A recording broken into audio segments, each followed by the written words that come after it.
আসসালামু আলাইকুম। তোমরা যারা এসএসসি এবং দাখিল ২৬ এবং ২৭ সালের পরীক্ষার্থী আছো, তোমরা নতুন হওয়ার কারণে, তোমাদের নতুন কারিকুলাম হওয়ার কারণে তোমরা অনেকে জানো না তোমাদের পরীক্ষার প্রশ্ন প্যাটার্ন কী হবে, কী আসবে, কোনটা কীভাবে লিখব। আজকে আমরা খুব সুন্দর একটা তোমাদের ১০০ নম্বরের মডেল কোয়েশ্চেন সলভ করে দিব। এখান থেকে তোমরা অনেকগুলো কমন পাবা, পাশাপাশি জেনে যাবা। পরীক্ষার খুব সুন্দর একটা প্রস্তুতি তোমাদের আজকের এই ক্লাসটার উপরে হয়ে যাবে। তো সবাই না টেনে আমাদের আজকের পুরো ১০০ নম্বরের এই ক্লাসটি সবাই দেখবে। তো প্রথমতই আমাদের রিডিং টেস্ট আসবে যে ৭০ নম্বরের, এরপর হচ্ছে তোমার এই রাইটিং পার্ট আসবে ৩০ নম্বরের। ৭০ নম্বরের রিডিং টেস্টে ওরা প্রথমে আমাদেরকে একটা সিন প্যাসেজ দিবে, যেখানে যে প্যাসেজগুলো আমাদের পাস্ট পেপার বইয়ে আছে, এবং এখান থেকে ওরা ৩টা জিনিস দিবে। একটা হচ্ছে আমাদেরকে এমসিকিউ দিবে, কোয়েশ্চেন দিবে এবং গ্যাপ ফিলিং দিবে। ওকে, তো মজার বিষয় হচ্ছে আমরা আজকে যে প্যাসেজটা গুরুত্বপূর্ণ বলে তোমাদের জন্য মনে করেছি, সেটা মিনার একাডেমির আগের ক্লাসে তোমরা ইতিমধ্যে পেয়ে গিয়েছো। জহির রায়হান এই প্যাসেজটা কেমন, এটা তোমরা আগে অনেকেই দেখেছো। তো এটা নিয়ে আমরা আর পড়াচ্ছি না, কারণ এটার শুধু জহির রায়হানের উপরে আমাদের একটা অনেক লম্বা একটা ক্লাস ছিল, ঠিক আছে? তো এই জন্য এটাকে আমরা স্কিপ করে যাচ্ছি। তো দেখো, এই প্রথমে আমরা এখানে কি লিখেছি, choose the correct answers from the following alternatives. এখানে ওরা আমাদেরকে 7টা এমসিকিউ দিবে। কয় নাম্বার বলো তো? 7 নাম্বার। কয় নাম্বার? 7 নাম্বার। তাহলে 7টা এমসিকিউগুলো কীভাবে লিখবা? তোমরা শুধু answer to the question number 1 এভাবে লিখে answer to the question number 1 দিয়ে নিচে আন্ডারলাইন করে, এরপর এ বি সি এভাবে একটার পর একটা আমরা লিখে যাব, ঠিক আছে? Which of the following word, নিচের কোন শব্দটি ডেসক্রাইবস জহির বেস্ট, জহির রায়হানকে খুব ভালোভাবে বর্ণনা করেছে। তোমরা আমাদের মিনার একাডেমির সাথে অথবা আমার সাথে পার্সোনালি যোগাযোগ করলে বা মিনার একাডেমির সাথে যোগাযোগ করলে, যে দুজনের যে কোনো এক জায়গায় যোগাযোগ করলে তোমরা ইয়ার পিডিএফটা পেয়ে যাবা। আমরা একেবারে এখানে অ্যান্সার সহ দিয়ে দিয়েছি, দেখো 7টা এমসিকিউর অ্যান্সার সহ এখানে লেখা আছে, ঠিক আছে? এই পিডিএফটা তোমরা সবাই পেয়ে যাবা, আমাদের সাথে জাস্ট যোগাযোগ করলেই হবে। তাহলে আমরা এখন যেটা পড়তে যাচ্ছি, কি বলছে, জহির রায়হানকে সবচেয়ে বেশি বেস্ট বর্ণনা করে সেটা কি, এখানে আমরা ব্রিলিয়ান্ট লিখেছি এই প্রশ্নে। স্টপ জেনোসাইড, তোমরা জানো স্টপ জেনোসাইড হচ্ছে 1971 সালে পাকিস্তানের যে আমাদের উপর হত্যাকাণ্ড চালিয়েছে সেটার উপর একটা ভিডিও প্রামাণ্যচিত্র। তাহলে এটা একটা ডকুমেন্টারি। ইনসেপশন মানে হলো শুরু করা। In the passage the word inception means beginning. Start মানো শুরু করা, ইনসেপ্ট মানো শুরু করা, বিগিন মানে শুরু করা, লঞ্চ মানে শুরু করা, কমেন্টস অর্থ হলো শুরু করা। তাহলে কি দিয়েছে বলো তো?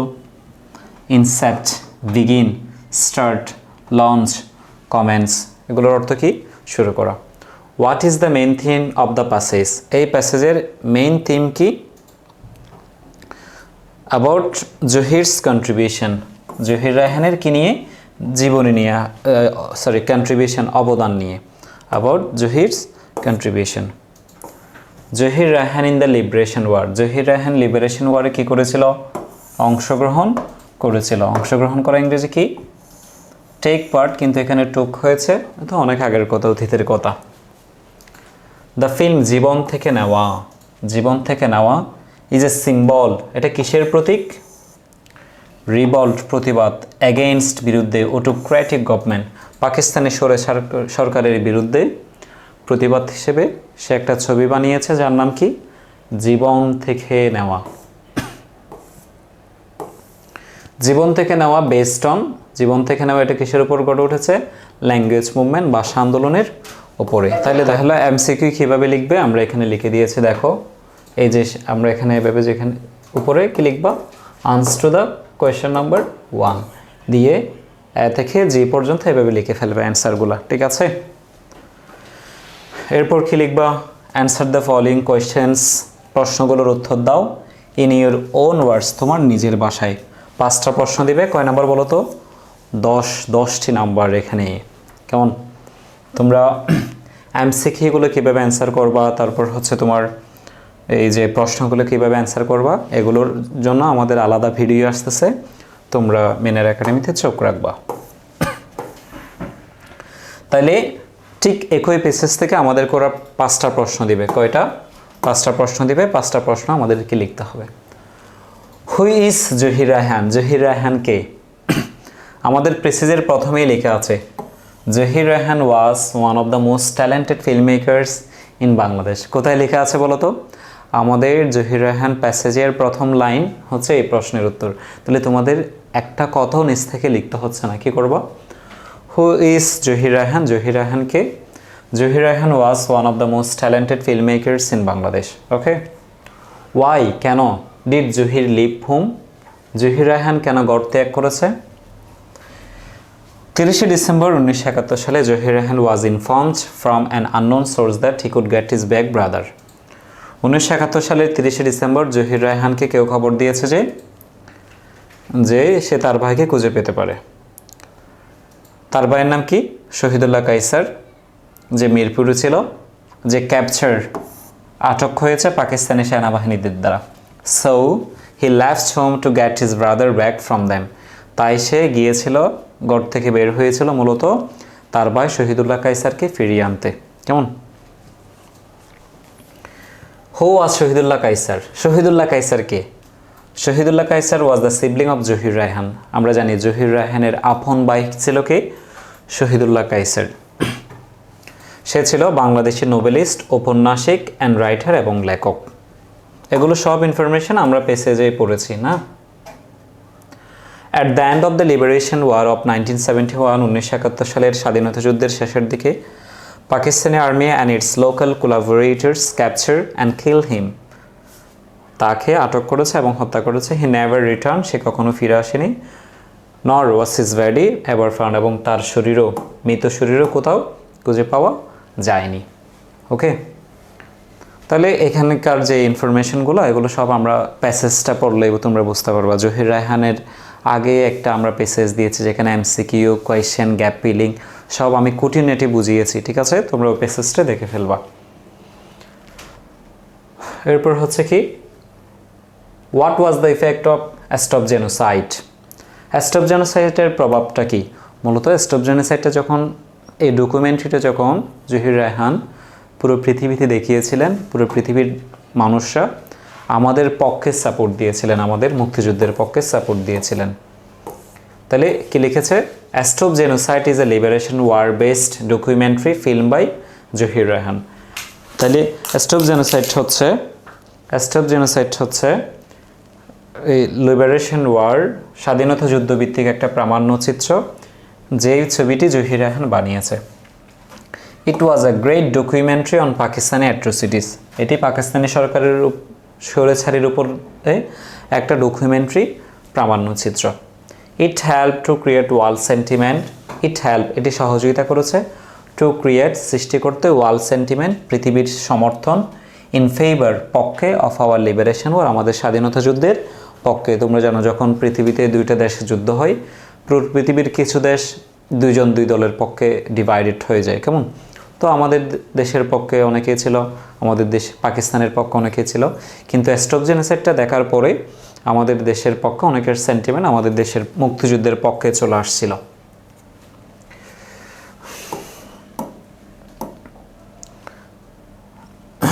এরপর বলছে কি, প্রশ্নটা আমরা একটু দেখি আগে। Where did Zahir contribute to all his earnings? তোমরা জানো জহির রায়হান যত টাকা পাইছে সিনেমা বানাই, মুভি বানাই, সে বিশেষ করে জীবন থেকে নেওয়া, তারপর হচ্ছে তোমার ডকুমেন্টারি, স্টপ জেনোসাইড, এগুলো দেখিয়ে যত টাকা সে পাইছে সিনেমা হল থেকে, পুরো পৃথিবীর থেকে, সেগুলো সব 1971 সালে যে ফ্রিডম ফাইটার ট্রাস্ট হয়েছিল সেখানে সে কন্ট্রিবিউটেড করে দিয়েছিল, দান করে দিয়েছিল। Zahir Raihan contributed all his earnings, তার সকল আয়, to the freedom fighters trust, মুক্তিযুদ্ধের ট্রাস্টে। ওকে। তাহলে আমরা আমাদের 7টা এমসিকিউ গেল 7 নাম্বার, 5টা প্রশ্নে 10 নাম্বার। কীভাবে লিখবে এখানে একেবারে দিয়ে দিয়েছি। ওকে,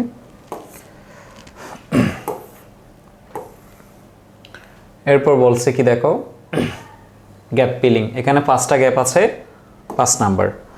সাধারণত এগুলো সবগুলোই ওরা পেসেজ থেকে দেয়, বুঝছো? পেসেজ থেকে আমরা অ্যান্সারগুলো করব। স্টপ জেনোসাইড এ ডকুমেন্টারি। স্টপ জেনোসাইড হইল কি, একটা ডকুমেন্টারি প্রামাণ্যচিত্র বাই জহির রায়হান, যেটা কে বানাইছে, মেড বাই জহির রায়হান। তাহলে অ্যান্সারগুলো কীভাবে দিবা, আনসার 3 এভাবে করে ABCD আমি এখানে দেখিয়ে দিয়েছি, তোমরা কীভাবে এখানে অ্যান্সার করবা।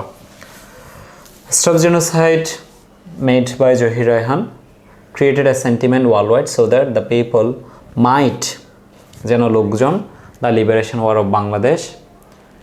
তাহলে একটা সেন্টিমেন্ট সাপোর্ট তৈরি করেছে ওয়ার্ল্ড বিশ্বব্যাপী, সো দ্যাট যেন দ্য পিপল, লোকজন, মাইট, দ্য লিবারেশন ওয়ার, যেন আমাদের যুদ্ধকে, অফ বাংলাদেশ, বাংলাদেশের স্বাধীনতা যুদ্ধকে যেন সবাই সাপোর্ট করে। কে করে? সাপোর্ট করে। লিখেছি। ওকে, আর্লিয়ার প্রথম দিকে হি প্রুভড, অর্থাৎ জহির রায়হান প্রমাণ করেছে, হিজ ওর্থ, তার যোগ্যতা, তার মেধা, মেকিং আ লিজেন্ডারি মুভি, একটা জনপ্রিয় মুভি বানিয়ে জীবন থেকে নেওয়া। জহির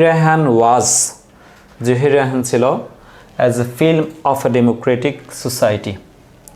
জহির রায়হান চেয়েছে, জহির রায়হান ওয়াজ এ ড্রিমার। ড্রিমার মানে হলো স্বপ্নচারী, যে স্বপ্ন দেখে।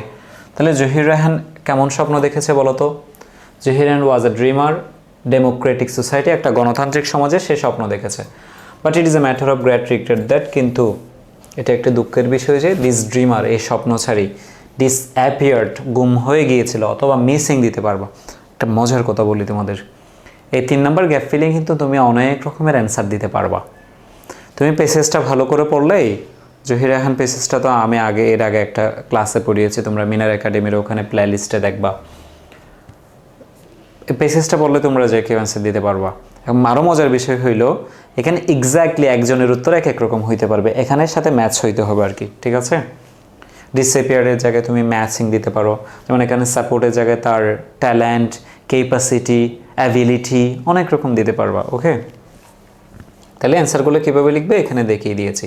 তাহলে সিন প্যাসেজের কাজ শেষ। সিন প্যাসেজ থেকে 7টা এমসিকিউ 7 নাম্বার, 5টা প্রশ্ন 10 নাম্বার, একটা গ্যাপ ফিলিং 5 নাম্বার, এটা সিন প্যাসেজের কাজ শেষ। এখন দিবে যে একটা আনসিন প্যাসেজ, যেটা তোমাদের বইয়ে থাকবে না, এবং সেখান থেকে 2টা জিনিস লিখতে হয়, একটা হচ্ছে 4 নাম্বার আর একটা হচ্ছে কি 5 নাম্বার। 4 নাম্বারটা অনেকটা ম্যাচিংয়ের মতোই, একেবারে সহজ। 5টা ইনফরমেশন লিখতে হয়, যে 5টার প্রত্যেকটা ইনফরমেশনেই হচ্ছে প্যাসেজে দেওয়া থাকে, প্যাসেজের বাইরে থেকে একটা অক্ষরও লিখতে হয় না। তবে সামারি, এখন সামারি কীভাবে লিখবা, সামারি নিয়ে খুব সেই রকম একটা ক্লাস তোমাদের এখানে আমাদের মিনার একাডেমিতে দেওয়া আছে, খুব অসাধারণ একটা ক্লাস দেওয়া আছে, এটা তোমরা দেখে ফেলবা, ঠিক আছে? এখানে একটা সামারি দিয়েছে ডক্টর মোহাম্মদ শহীদুল্লাহ, এটা অনেকবার বোর্ডে আসছে, যার কারণে আমি তোমাদেরকে এটা একটু পড়িয়ে দিচ্ছি। দেখো, দ্য গ্রেট ম্যান, মহান মানুষ, ওয়ার বর্ন, মহান মানুষগুলো ওয়ার বর্ন, জন্মগ্রহণ করে, ডিফারেন্ট প্লেসেস, বিভিন্ন স্থানে, অফ দিস ওয়ার্ল্ড, এই পৃথিবীতে, বাট দেয়ার অ্যাক্টিভিটিস, তাদের কর্মকাণ্ডগুলো, মেক দেম ফ্যামিলিয়ার, আমাদেরকে পরিচিত করে তোলে, ক্লোজার টু আস, এবং আমাদের কাছে ঘনিষ্ঠ করে তোলে। Doctor Mohammad Shahidullah is one of those, doctor Mohammad Shahidullah তাদের মধ্যে একজন, who contributed a lot towards Bangla language and literature, যে বাংলা সাহিত্যে ভালো অবদান রেখেছে। He was the greatest scholar of Bengal, সে বাংলার একজন খুব ভালো স্কলার, পণ্ডিত ব্যক্তি আর কি, স্কলারের বাংলা। দিস গ্রেট স্কলার, এই মহান পণ্ডিত ব্যক্তি, was born on জুলাই জন্মগ্রহণ করেছে 1885 সালে, 24 পরগনার পশ্চিমবঙ্গ জেলায় জন্মগ্রহণ করেছে, ইন্ডিয়ায়।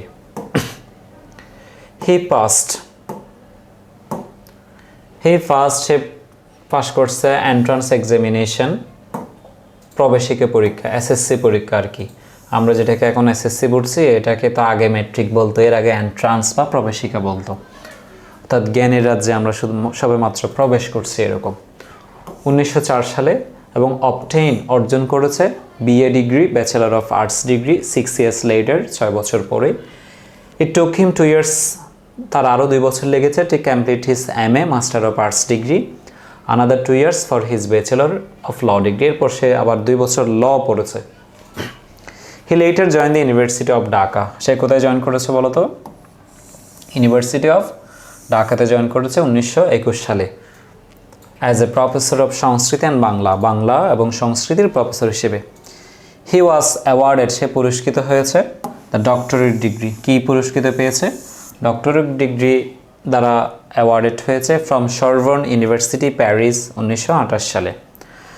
বাংলা সাহিত্যের কথা, নাম কি? বাংলা সাহিত্যের কথা, দ্য ফার্স্ট ওয়েল অ্যারেঞ্জড, সুসজ্জিত history of Bangla literature, Bangla সাহিত্যের একটা ইতিহাস, ওয়াজ কম্পোজড, যেটা লেখা হয়েছে, বাই হিম, তার দ্বারা, দ্যাট ওয়াজ পাবলিশ, যেটি প্রকাশিত হয়েছে 1953 সালে। দিস গ্রেট স্কলার, এই মহান পণ্ডিত ব্যক্তিটি, রিমেইন বিজি, ব্যস্ত থাকতো, উইথ হিস ওয়ার্ক, তার কাজ নিয়ে, টিল হি বিকেম সিরিয়াসলি ইল, 1967 সালে যখন সে সিরিয়াসলি অসুস্থ হয়ে গিয়েছিল, তার আগ পর্যন্ত সে কী করছে? একেবারে সারাদিন শুধু কি নিয়েই ব্যস্ত থাকতো? কাজ নিয়ে ব্যস্ত থাকতো। Was confined to bed for about 2.5 years, অর্থাৎ প্রায় মৃত্যুর আগে সে 2.5 বছর বিছানায় পড়েছিল, এত বেশি অসুস্থ হয়ে গিয়েছিল। Doctor Shahidullah breath his last, শেষ নিঃশ্বাস ত্যাগ করেছেন 13 জুলাই 1969 সালে ঢাকায়। We remember him with great respect and gratitude, আমরা তাকে সম্মান এবং গ্র্যাটিটিউড, কৃতজ্ঞতার সাথে তাকে কি করি? স্মরণ করি। তাহলে এটা আমাদের কি সামারি লিখতে বলছে এই আনসিন পিসেস থেকে, অর্থাৎ যেটা তোমাদের বইয়ে থাকবে না। এখান থেকে কি কি করতে বলছে আমাদেরকে? কমপ্লিট দ্য ফলোয়িং টেবল, নিচের টেবলটা কমপ্লিট করো, উইথ ইনফরমেশন, তথ্য দিয়ে, ফ্রম দ্য পেসেজ। তাহলে এখানে 5টা খালি স্থান লিখেছে। তোমাদের জন্য একটা ট্রিক্স হইল, এখানে ওরা আমাদের জন্য কিছু ক্লু দিয়ে দিয়েছে। স্পেশালিটি, বিশেষত্ব, টাইম, সময়, হু, কে, হোয়াট, কি, এগুলো পড়ে ফেললে তোমার উত্তর দিতে সহজ হবে। ইভেন্ট এবং অ্যাক্টিভিটি, শহীদুল্লাহ কী কী কাজ করেছে, ওয়াইএন, কখন, ওয়ার, কোথায়। অবশ্যই তুমি এগুলো পড়ে ফেলবা, না হয় উলটপালট অ্যান্সার করে ফেলবা। অথচ এখানের প্রত্যেকটা অ্যান্সার পেসেজে আছে, একেবারে বাচ্চা কাচ্চাদের জিনিস, বুঝছো? মানে তুমি পেসেজটা পড়লে এই 5টা নাম্বার তোমার ক্লিয়ার হয়ে যাচ্ছে। একটা ওরা পেসেজের বাইরে থেকে দেয় না। যেমন আমরা প্রথমে কি পড়েছি দেখো, ওরা আমাদেরকে প্রশ্ন করছে কি, doctor Mohammad Shahidullah was born in, তাহলে ইন ইচ্ছা মানে কত সালে জন্মগ্রহণ করছে, এটা কি আমাদের মুখস্থ করতে হবে? এই তো পেসেজে আছে, doctor Mohammad Shahidullah was born 1885 সালে। তাহলে ইনটা ওরা দিয়ে দিছে, তাহলে আমার উত্তরটা হবে কি? শুধু 1885 আমি এখানে দিয়ে দিয়েছি, দেখো 1885 সালে। এরপর 2 নম্বর বলেছে যে এন্ট্রান্স পরীক্ষায় পাস করছে 1904 সালে কে? এখানে তোমার প্রশ্নটা দেখো, এখানে প্রশ্নটা কি? প্রশ্নের উপরে হেডিং দেওয়া আছে কি? হু, কে। তাহলে ডক্টর মোহাম্মদ শহীদুল্লাহ অথবা হি, আমরা পড়তেছি কাকে নিয়ে? ডক্টর মোহাম্মদ শহীদুল্লাহকে নিয়ে। আর কাকে অ্যান্সার দিব এটা? Doctor Mohammad Shahidullah S professor হিসেবে জয়েন করছে 1921 সালে। ওয়াইআর, কোথায়? কোথায় জয়েন করছে? ঢাকা ইউনিভার্সিটিতে। কোথায়? ঢাকা ইউনিভার্সিটিতে। তো উত্তরটা এখন পড়লাম আমরা। হি, সে 1928 সালে সরবর্ন ইউনিভার্সিটি, প্যারিস থেকে কি হয়েছিল? ইভেন্ট, ঘটনা কি ঘটেছিল? অ্যাক্টিভিটি, কাজ কি হয়েছিল? মনে আছে? 1928 সালে সরবর্ন বিশ্ববিদ্যালয় তাকে অ্যাওয়ার্ডেড উইথ ডক্টরেট ডিগ্রি। কি দিছে? ডক্টরেট ডিগ্রি দিছে। বাংলা সাহিত্যের কথা, এই বইটি প্রকাশিত হয়েছে ওয়াইএন, কখন, ইন দিছে মানে তো কখনোই হবে, সালেই হবে। আর উপরে তোরা ক্লু দিয়ে দিছে, ওয়াইএন, ওয়ার, অ্যাক্টিভিটি, হু মানে কে, অ্যাক্টিভিটি মানে কি কি কাজ করেছে, ওয়াইএন মানে কখন, ওয়ার মানে কোথায়। তাহলে বাংলা সাহিত্যের কথা এটা প্রকাশিত হয়েছে কখন? আমরা এখন পড়েছি না 1953 সালে। তাহলে দেখো এই যে এখানে আমি তোমাদেরকে 5টা অ্যান্সার লিখে দিয়েছি এখানে, কেমন? এটা তোমরা ক্লাসটা দেখলেই পাচ্ছ, এরপর হচ্ছে যোগাযোগ করবা মিনার একাডেমির সাথে, তাহলে পিডিএফটা পেয়ে যাবা, কেমন? তাহলে এটা হচ্ছে আনসার নং 4।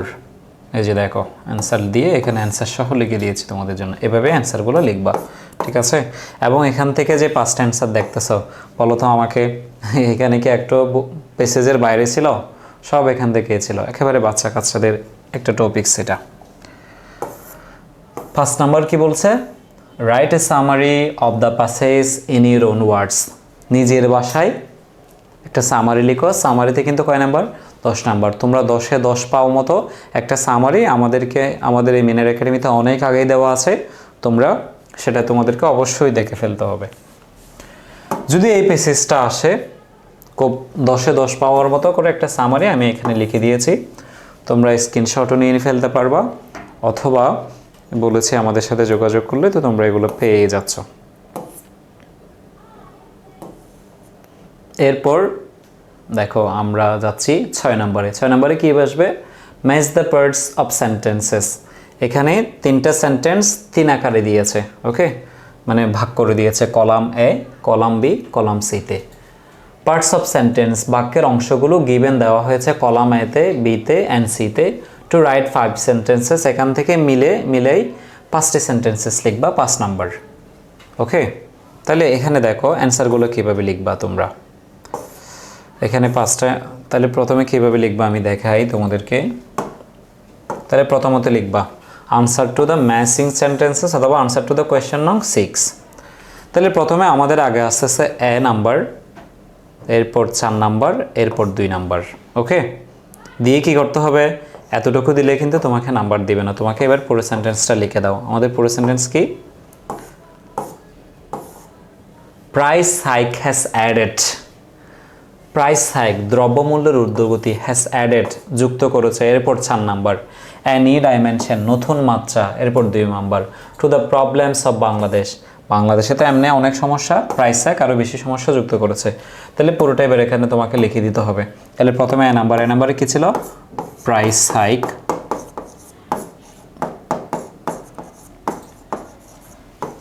অ্যাডেড, এরপর 2 নাম্বার কলাম থেকে কী ছিল? 4 নাম্বার অংশটা আমাদের মিলেছে, সেটা কি? অ্যাডেড আ নিউ ডাইমেনশন, নতুন মাত্রা যুক্ত করেছে। এরপর কয় নাম্বার? 2 নাম্বার, নতুন মাত্রা যুক্ত করেছে। To the problems of Bangladesh, to the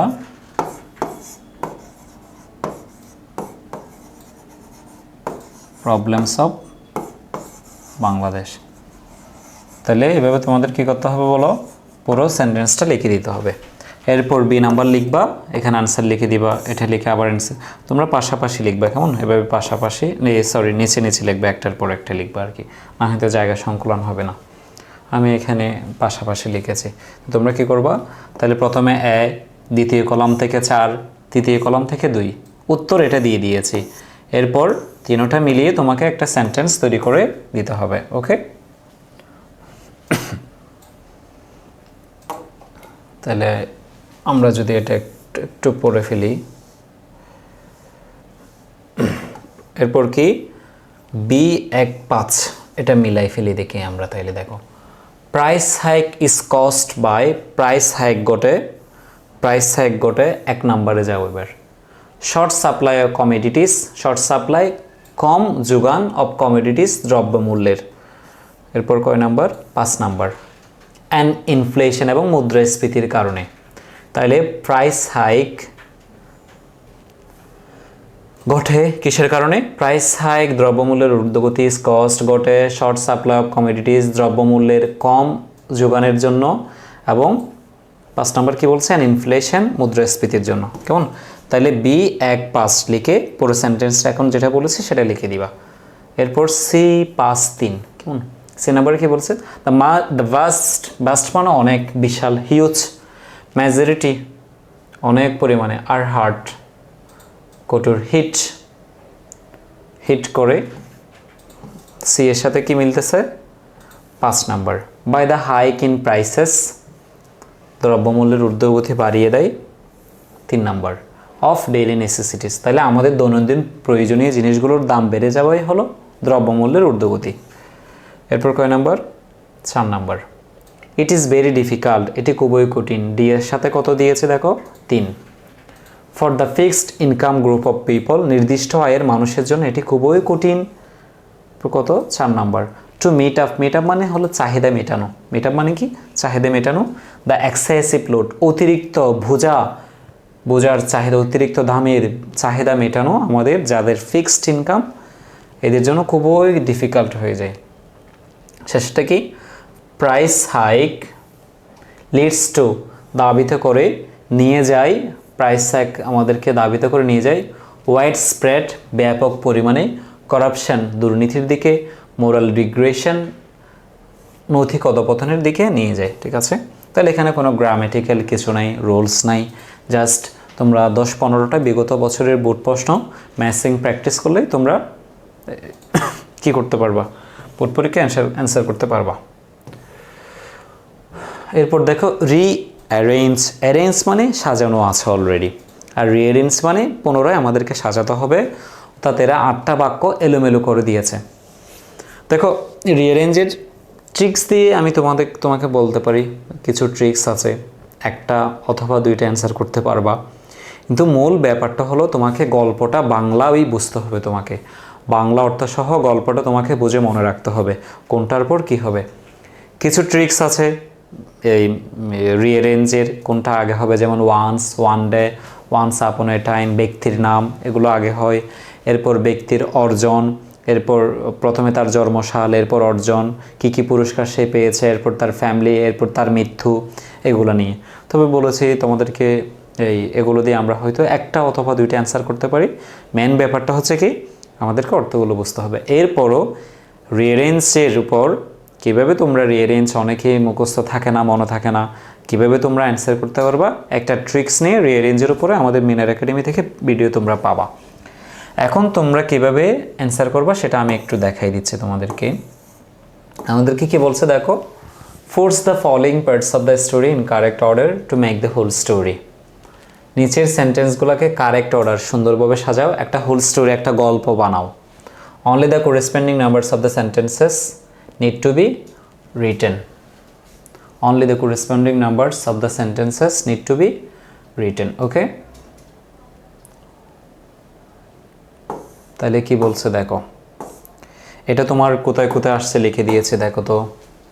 Chittagong board 20 সালে, যশোর বোর্ড 16 সালে, 2 জায়গায় তোমরা এটা পাওয়া বোর্ড প্রশ্নগুলো পড়লে। তাহলে তোমরা অ্যান্সারগুলো কিভাবে করবা? প্রথমে 2ভাবে আমরা এটার অ্যান্সার করতে পারি। একটা হচ্ছে আমি এখন যেভাবে লিখে দিয়েছি দেখো, এভাবে, যে E plus G plus H plus B plus A plus C plus D plus F দিয়ে এরপর নিচে স্টোরিটা লিখে দিবা। অথবা এরকম একটা বক্স আঁকবা, বক্সে 8টা কোড দিবে। কয়টা বলো তো? 8টা। 1 2 3 4 5 6 7 8। তাহলে লিখবা 1 2 3 4 5 6 7 8। তাহলে আগে উত্তর কত? ই। এখানে লিখবা G H B A C D F. Okay, তাইলে হয়তো এভাবেও লিখতে পারো তুমি রিঅ্যারেঞ্জগুলো, অথবা এই সিস্টেমও লিখতে পারো, যে কোনো 2টা স্টাইল তুমি ফলো করতে পারবা। ওকে, আচ্ছা, আমি একটু তোমাদেরকে এটা একটু পড়াই দিই, কেমন?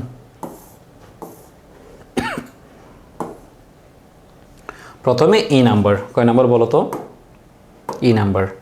ই নাম্বারটি কি? পাস্থর ওয়াজ এ ফ্রেঞ্চ সায়েন্টিস্ট, সে একজন ফরাসি বিজ্ঞানী। জি নাম্বার কি? হি ডিসকভার, সে আবিষ্কার করেছে অনেক রোগ যেগুলো ঘটে জার্মস, জীবাণু দ্বারা, এবং এগুলোর অনেক কিছুর কিউর, ওষুধও সে আবিষ্কার করেছে জীবাণুর পাশাপাশি। এইচ নাম্বার, অ্যাট ফার্স্ট, প্রথমত হি অনলি ট্রিটেড অ্যানিমাল, সে প্রথমে অ্যানিমাল, প্রাণীদেরকে চিকিৎসা দিয়েছে। বিকজ, কারণ, he did not want to cause, সে কোনো কারণ হতে চায়নি, the death of any human being, সে যে প্রথম যে ওষুধগুলো ডিসকভার করেছে, আবিষ্কার করেছে, সে চায় না যে সেগুলো কোনো মানুষের উপর অ্যাপ্লাই করে কোনো মানুষ মারা যাক, সে আগে কোনো প্রাণীর উপর এগুলো অ্যাপ্লাই করতে চাচ্ছে, একটা কুকুরের উপর, প্রাণীর উপর।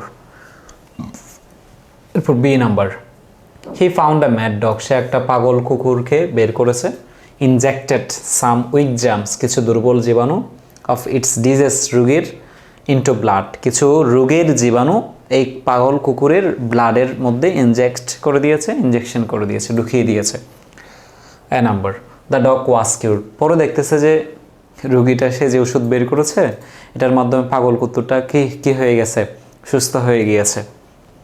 সি নাম্বার, ওয়ান ডে এ বয় নেমড জোসেফ মিস্টার, একদিন জোসেফ মিস্টার নামে একজন ছেলেকে ওয়াজ ব্রট টু পাস্তরের কাছে আনা হয়েছে।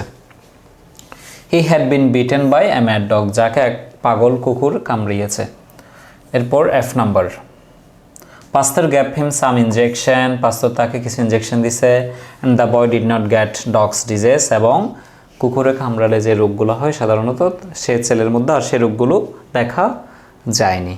তাহলে তোমরা রিঅ্যারেঞ্জের ক্ষেত্রে হচ্ছে রিঅ্যারেঞ্জগুলো রিপিট হয়। ধরো তুমি বিগত তোমরা এখন যারা 26-27 সালের পরীক্ষার্থী আছো, তোমরা যদি 21 থেকে 25গুলো দেখে যাও তোমরা কমন পাবা ইনশাল্লাহ, ঠিক আছে?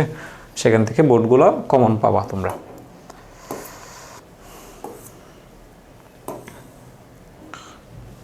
এরপর আসো এটা তোমাদের জন্য একেবারে নতুন, এটা আগে কখনো ছিল না। ধরো তোমাদের বইয়ে টোটাল 7টা কবিতা আছে। কয়টা? 7টা।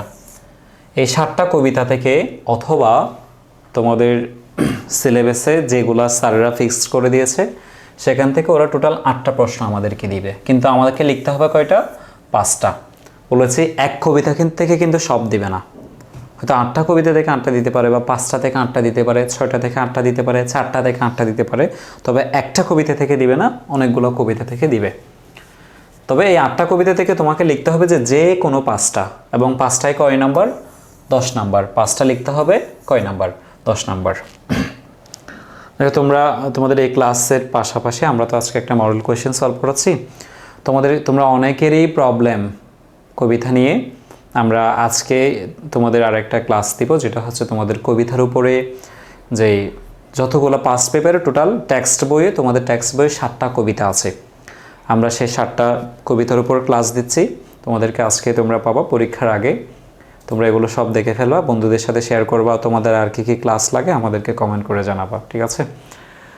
তো আজকে তোমাদের সেই 7টা কবিতা দিব। আরও সুখবর হইল তোমাদের বইতে আছে মাত্র 7টা, তোমরা বোর্ড পরীক্ষায় কমন পাও মতো আমরা সামনে আরও অনেকগুলো কবিতার ক্লাস আমরা এখানে নিব।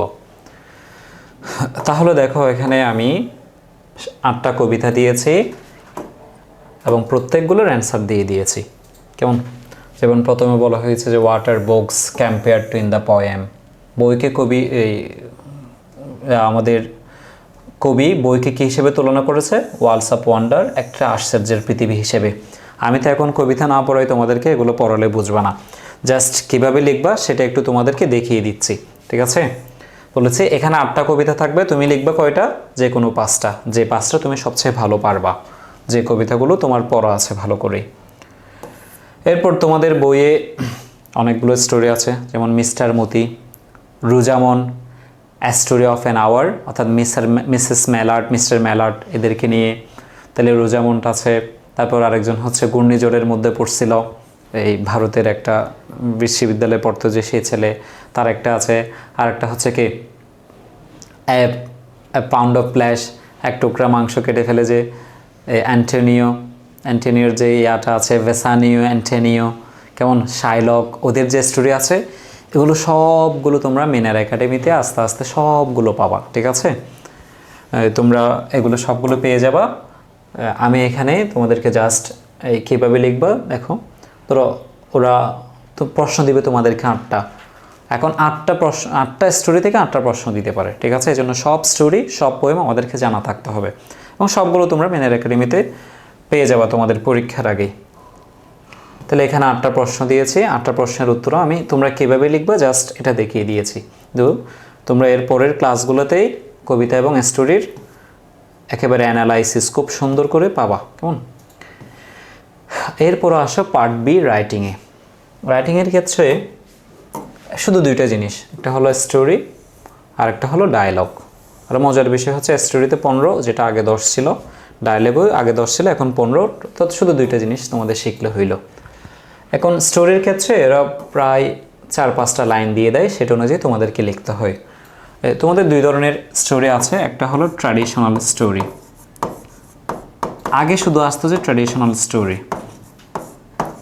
ট্র্যাডিশনাল স্টোরি মানে যেগুলো তোমাদের মুখস্থ করতে হয় আর কি, Bayezid, Sheikh Sadia, thirsty crow, money can not bring happiness, এই স্টোরিগুলো যেগুলো মুখস্থ করলে আমরা পরীক্ষায় পেরে যাইতাম। কিন্তু এখন বেশিরভাগ দেয় যে ক্রিয়েটিভ স্টোরি। কী বলো তো? ক্রিয়েটিভ স্টোরি অর্থাৎ যেগুলো তুমি আগে মুখস্থ করো নাই, ওরা 4-5 লাইন দিয়ে দিয়েছে, তোমার নিজের মতো করে লিখতে হবে। এই জন্য তোমাকে basic grammar, vocabulary, free hand writing তোমাকে জানতে হবে। এরপর হচ্ছে ডায়লগ। তো জানোই, ডায়লগ তো প্রথমে হাই, হাউ আর ইউ, আসসালামু আলাইকুম, what about you, what are you doing, এরপর শেষে fine, thank you, you are most welcome. এগুলো থেকে আমরা 5টা নাম্বার পেয়ে যাই। কেমন? তুমি 10টা ডায়লগ যদি পড়ে যাও, তুমি সেখান থেকে কমন পাবা।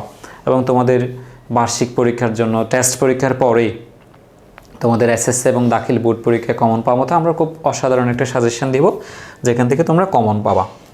তাহলে আজকের ক্লাসটা মূলত আমাদের একটা সাজেশন ভিত্তিক ক্লাস। তোমরা যেহেতু নতুন স্টুডেন্টস এবং 9-10 তোমরা সবাই হচ্ছে, আগে এক ধরনের কারিকুলাম ছিল, এখন এক ধরনের কারিকুলাম, যার কারণে তোমরা জানোই না অনেকেই প্রশ্নগুলো কীরকম হবে, পরীক্ষায় কীরকম আসে, কীভাবে অ্যান্সার করতে হয়, কোথায় কত নাম্বার, সেই ট্রিক্সগুলো আমরা আজকে দেখিয়ে দিয়েছি। কেমন? এবং এগুলোর সবগুলো অনেকগুলো আমরা এখানে প্র্যাকটিস করাবো। তোমরা মিনের একাডেমির সাথেই থাকো। ঠিক আছে? আল্লাহ হাফেজ, সালামু আলাইকুম।